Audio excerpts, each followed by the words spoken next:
students. And your innovative leadership and approach to education has been a reason I come back so often to celebrate what Albany does. Very proud of what you do here. And of course, it's great to have a principal here. I saw a lot of them when I was growing up, sometimes in their offices, but that's another story. Marie Coulihan, our principal for the School of Humanities. And always good to see our mayor, who's hit the ground running, Mayor Dorsey Appleers, the City of Albany, and my colleagues in state government, our great Senator Pat Fahey. She sees me at many, many events because we're local here, and same with Assembly Member Gabriela Romero.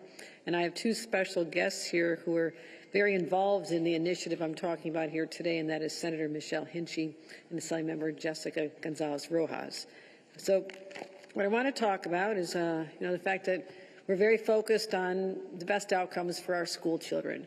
And part of that was making sure they're taught the right way in their curriculum. We've dealt with that issue. The other part was the cell phone ban. And as I talk to the young people all around the state, I am actually shocked how many come up to me unsolicited and say that they didn't like it at first and they were mad at me at the beginning. But now they're saying, like, I'm making real friends in person and we're playing games, we're playing cards, we're playing bingo, we're playing all kinds of things together, playing chess during lunch in study hall, and actually creating friendships and human interactions that were non-existent for 10 years of students being absorbed only in the palm of their hand as they looked at their cell phones. So I am so proud of what we've done there, and I know that the teachers are grateful that they have a class where they're actually paying attention to the teacher instead of TikTok dance videos. We're going to continue our focus on young people. But no matter how we teach, no matter how thoughtful we've been about smartphones, as a mom, I know this, kids just can't learn on an empty stomach. It is a distraction. Think about adults.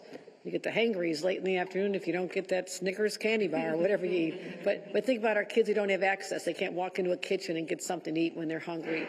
And I've believed for a long time that this creates anxiety. And children who are food insecure at home, they tend to have lower standardized scores. And so it's a burden they carry for their entire lives. And they're more likely to drop out of school and make less money.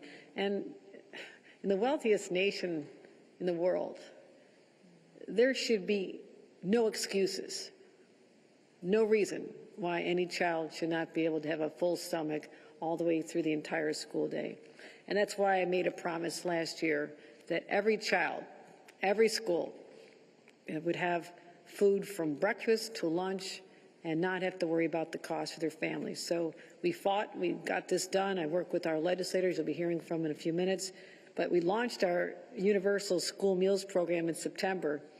And I am so proud to say that just in September, we've served more than 275 million free meals. I just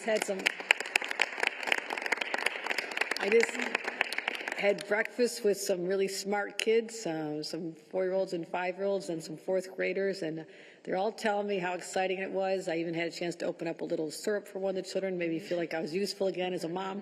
And they're all so adorable. But I knew that as they left there after having their carrots and their bananas and their French toast, that they would not have a hungry stomach during the day, and they'd come back again and have lunch later. So that just made me feel as a mom and as a governor just so much better that I know this is going on in schools all over the state, that we've taken away that factor that kids who come from families where the food is expensive or they're food insecure, they don't have to deal with that stress. And so now they can focus on learning and making friends. And it's beneficial for the parents. I mean, you think about the savings. This is what I was touting as part of our affordability agenda last year. The saving is about $165 per month per child, over $1,600 per year per child. So that's money back in their pockets. I mean, that could be a mortgage payment. That could be help toward child care costs or car payments or utility bills. And coincidentally, that $1,600 is almost the same amount of money that families had to pay more this year because of the Trump tariff taxes. About $1,700 we're estimating from that. So just so you know, as an aside, I've demanded the money be returned to the people of New York, $13.5 billion at $1,700 per household. So let's try to get this back.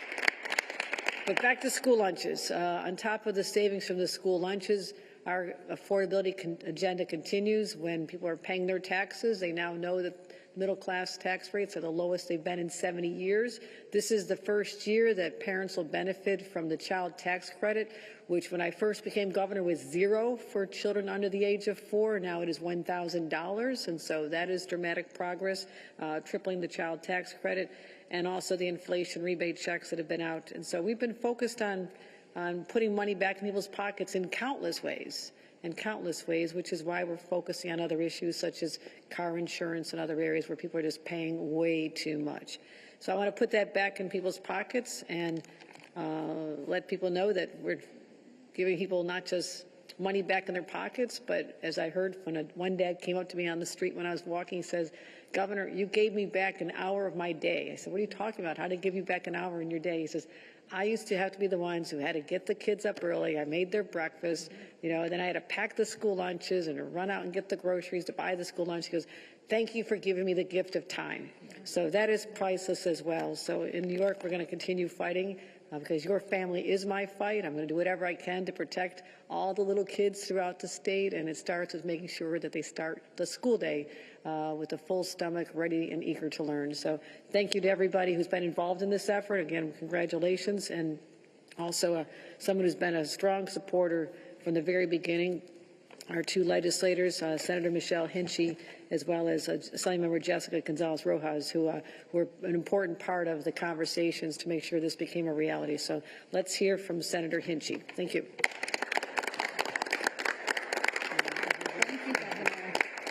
Thank you so much. Governor Hochul, thank you for your leadership on this issue and for really driving forward the support and the efforts for all of our families across the state. We can feel it. We can feel the difference and really appreciate your work. And of course, my partner in crime in the legislature on this issue, Assemblymember Jessica Gonzalez-Rojas, and all of our colleagues, there is arguably nothing more important than supporting the next generation and supporting our kids.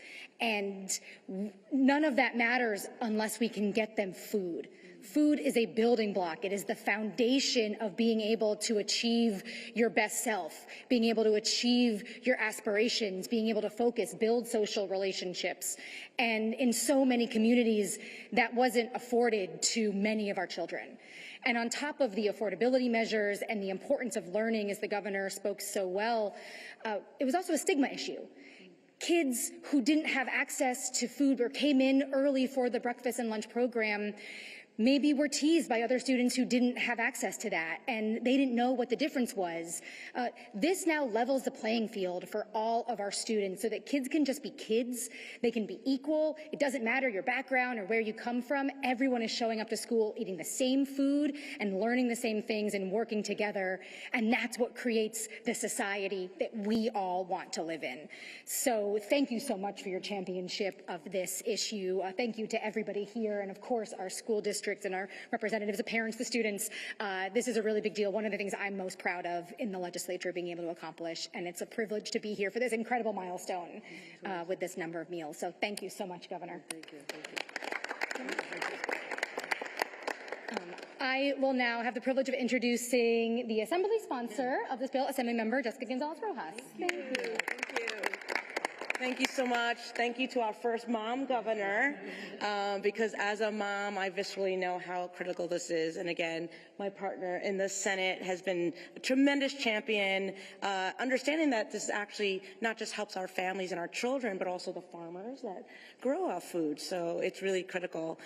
I think this work has one underlying truth, that you cannot teach a hungry child.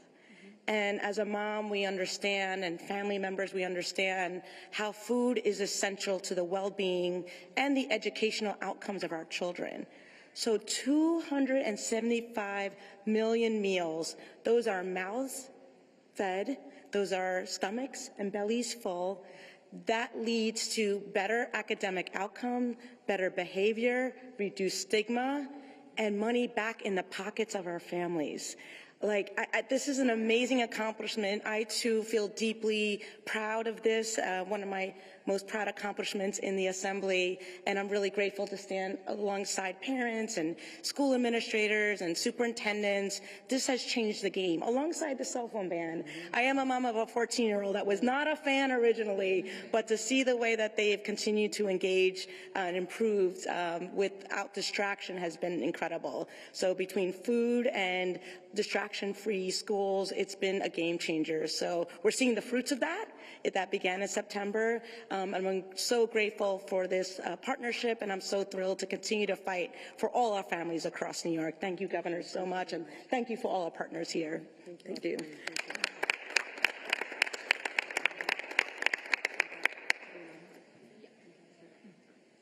Okay. All right, guys, we have time for a couple on-topic questions. Topic 2. Any on-topics? Very important issue, eating hungry children.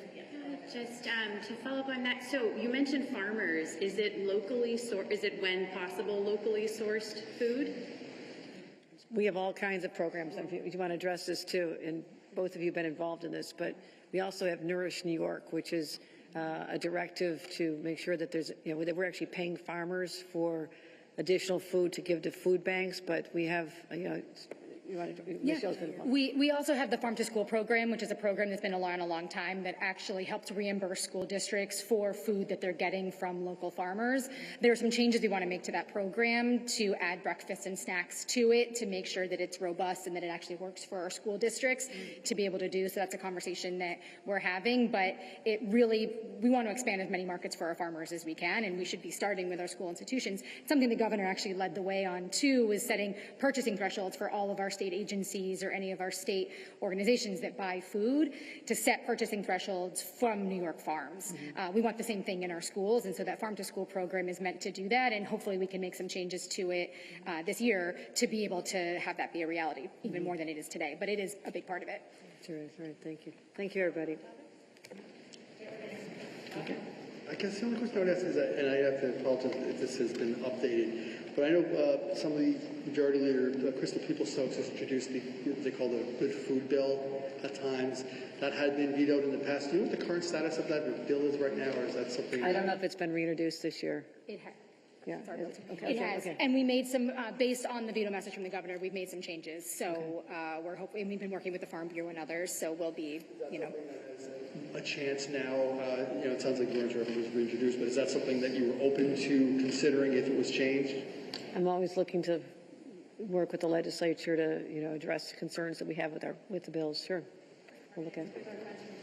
All right. Thank you, everybody. Thank you. Thank you, Governor.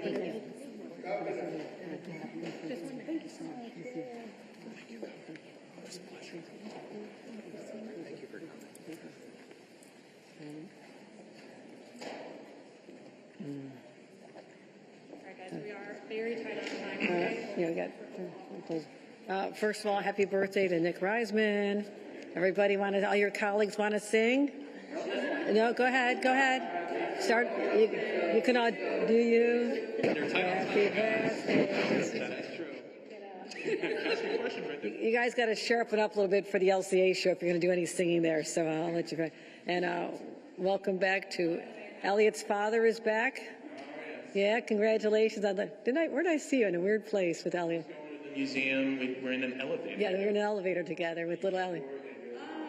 Yeah, we had the baby. So random encounters, but welcome back. All right. Yes, thank you. Governor, thank you for that.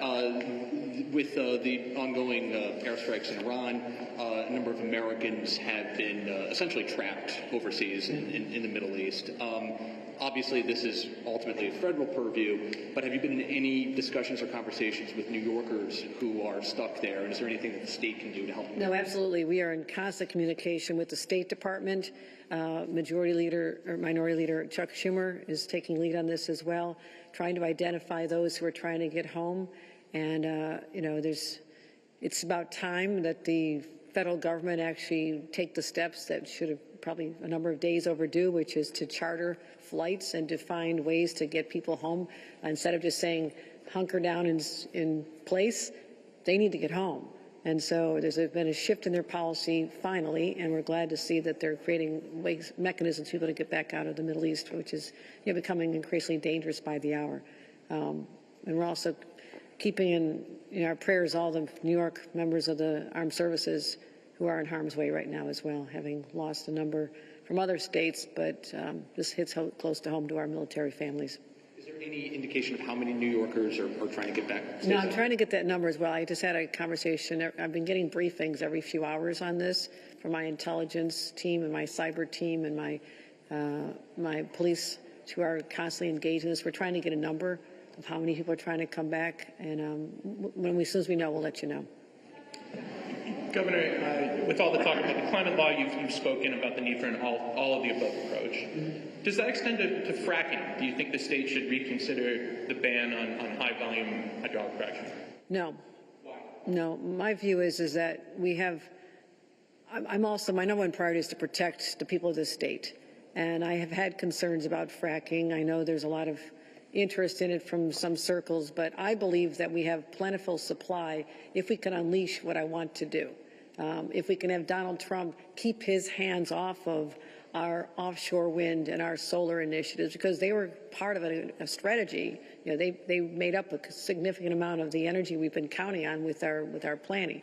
If we can continue to have support to build the nuclear, which is a longer-term answer, but is a strategy that I believe will work. We also are focused on, thermal and other sources of energy. I'm trying to do all the above with the limitations that we have, but I think we can get there if they stop handcuffing the projects that we already planned on.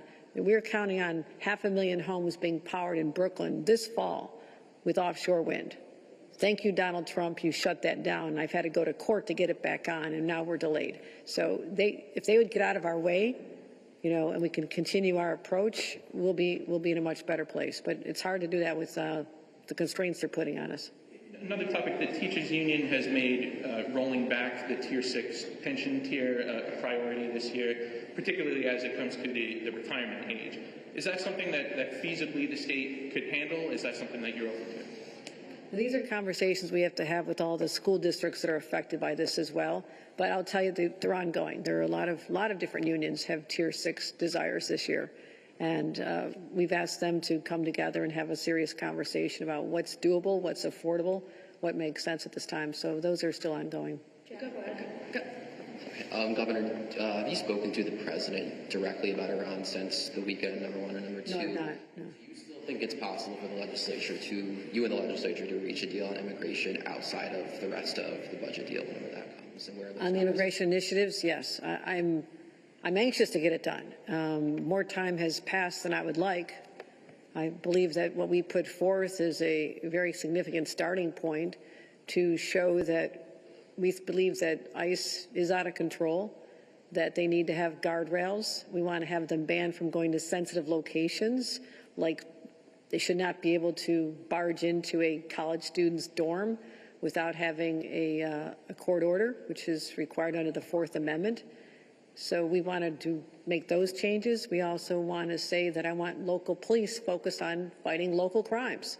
We allocated $3 billion in money out to all kinds of local law enforcement agencies, covering overtime and support for them and new technologies. And I don't want New York State taxpayer dollars that are supposed to be there to protect their own communities being diverted to help an agency, which last I count, I think has about $85 billion, an insane amount of money, given, what they're supposed to be doing. And so I question that. I want to make sure that our police are doing their jobs, and also when someone's constitutional rights have been trampled on, or someone in Buffalo is left out in the cold without shoes on, a blind man whose family I just sat down with a couple of days ago, and had a sobbing widow in my arms and a distraught son and a little 11-year-old boy who don't know what their future brings. I think there should be a private right of action to go after the federal government when their operatives are out of control. And shame on Kristi Noem for not saying that herself.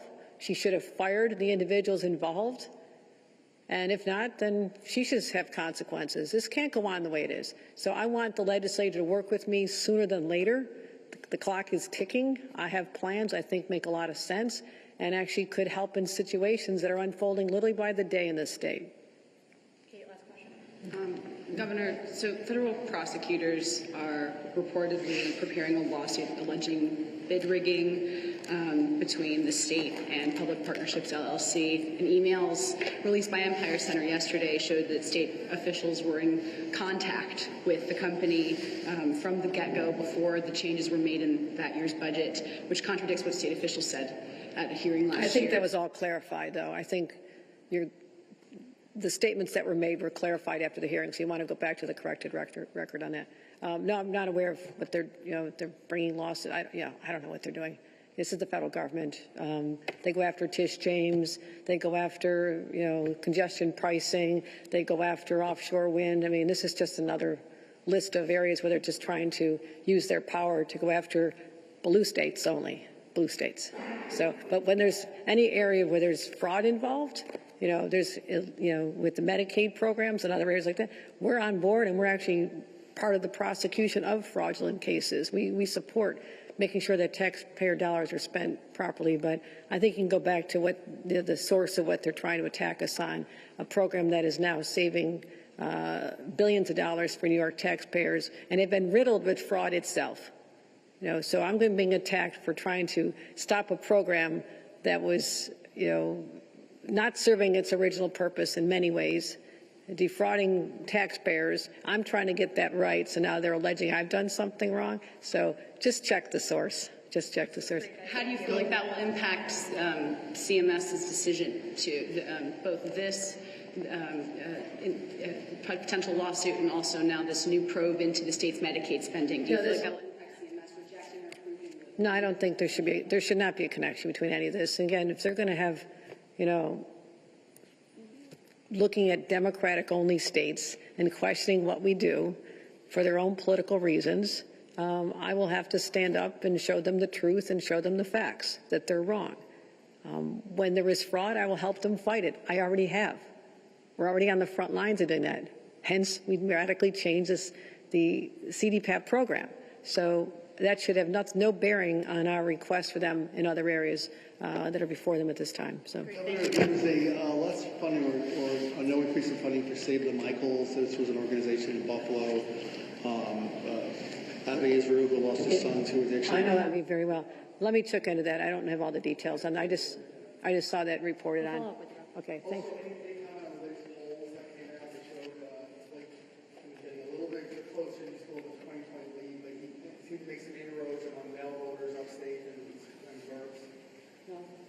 I'm focused on my affordability agenda, which we spoke about here today, and that's what New Yorkers want to know about. What I'm doing about that.